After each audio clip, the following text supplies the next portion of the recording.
बिस्मिल्लाहिर्रहमानिर्रहीम। अस्सलाम वालेकुम स्टूडेंट्स।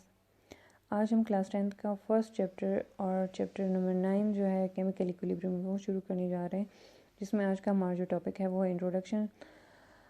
इंट्रोडक्शन में हमने सबसे पहले इक्विलिब्रियम के बारे में पढ़ना है कि इक्विलिब्रियम क्या है। तो इक्विलिब्रियम जैसा कि आप लोग जानते हो कि बैलेंस्ड स्टेट को कहते हैं, लेकिन यहाँ पर अगर हम लोग केमिकल इक्विलिब्रियम की बात करें तो केमिकल इक्विलिब्रियम जो है इसका मतलब है कि अगर एक रिएक्शन हो रहा है और अगर वो रिवर्सिबल है, तो रिवर्सिबल रिएक्शन में ये होता है कि अगर रिएक्टेंट्स रिएक्ट कर रहे हैं तो स्टार्ट में जो है रिएक्टेंट्स की अमाउंट जो है वो ज़्यादा होगी, लेकिन जैसा ही टाइम गुजरता जाएगा रिएक्टेंट्स की अमाउंट जो होगी वो कम होती जाएगी और प्रोडक्ट्स की जो अमाउंट है या कंसंट्रेशन है वो ज़्यादा होती जाएगी। लेकिन फिर ऐसा टाइम आएगा कि प्रोडक्ट्स जो होंगे वो दोबारा से रिएक्ट करेंगे एक दूसरे के साथ और फिर वो रिएक्टेंट्स बनाएंगे। लेकिन जब हम रिएक्शन मिक्सचर को चेक करेंगे तो फिर वहाँ पर हमें मतलब ये नज़र आएगा कि हमारे पास जो रिएक्टेंट्स और प्रोडक्ट्स दोनों की कंसंट्रेशन है वो सेम है। तो ऐसे स्टेट को फिर हम कहते हैं कि ये रिएक्शन जो है ये इक्विलिब्रियम इसने अचीव कर लिया है।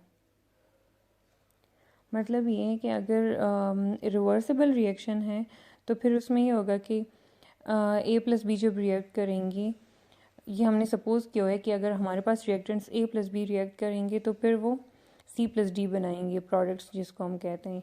ठीक है, तो सी प्लस डी थोड़े से टाइम के बाद क्या करेंगे कि वो दोबारा से रिएक्ट करेंगे और वही रिएक्टेंट्स बनाएंगी और फिर इनमें इक्विलिब्रियम अचीव हो जाएगा। मतलब जितने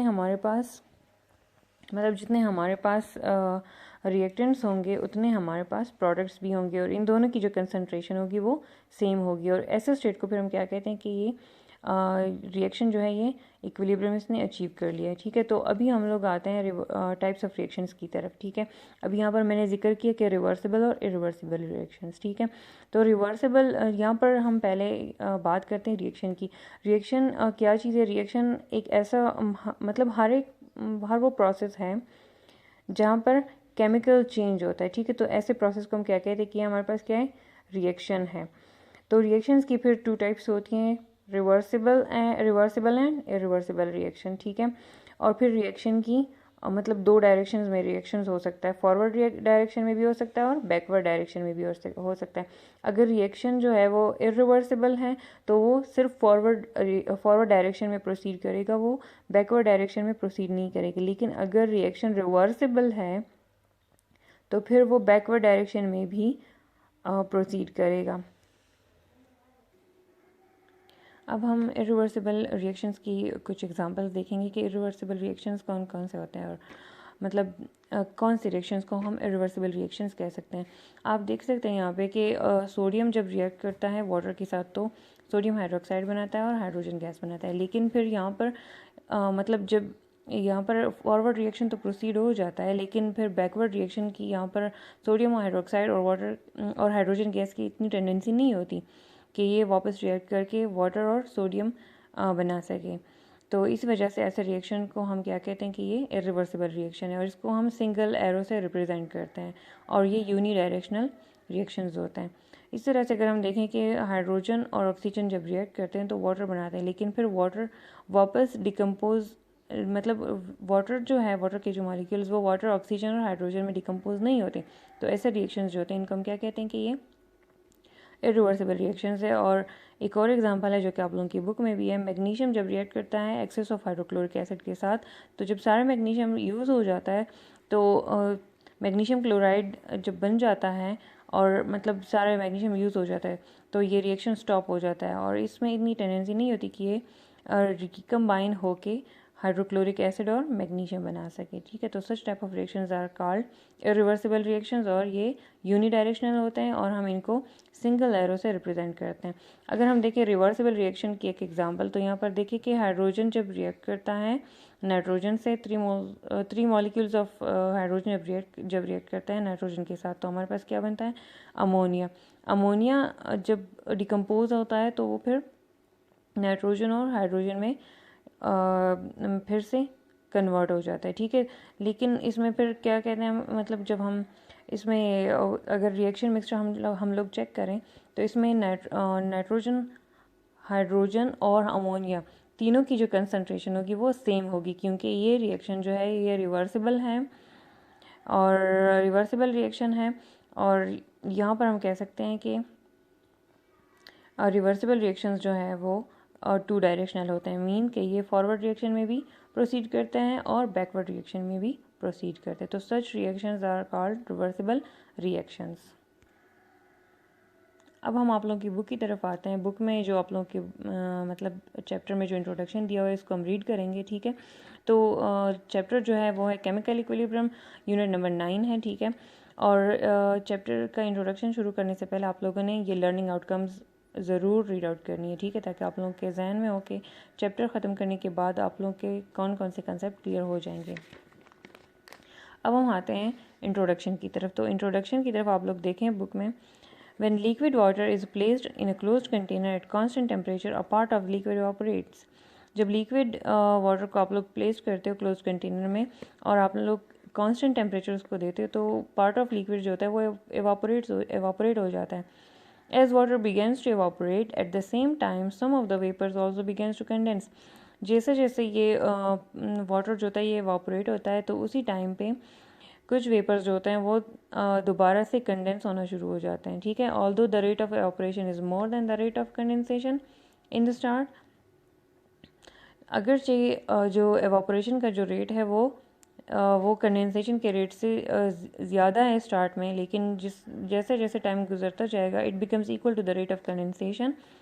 तो टाइम गुजरने के साथ साथ कंडेंसेशन और एवापोरेशन दोनों की जो रेट होंगे वो सेम हो जाएंगे। व्हेन दिस हैपन्स, और जब इस तरह से होता है, we may say that the liquid and vapours are in a state of equilibrium. तो हम कहते हैं कि ये लिक्विड और वेपर्स जो हैं ये इक्विलिब्रियम के स्टेट में हैं। और आप लोग इसके लिए ये इक्वेशन देख सकते हो कि वाटर जो है वो लिक्विड फॉर्म में है, जब वो एवापोरेट हो जाता है तो ये फॉरवर्ड रिएक्शन हो रहा है, ठीक है। फॉरवर्ड, ये एरो जो है फॉरवर्ड, इसका जो हाफ हेड है वो मतलब फॉरवर्ड डायरेक्शन में है।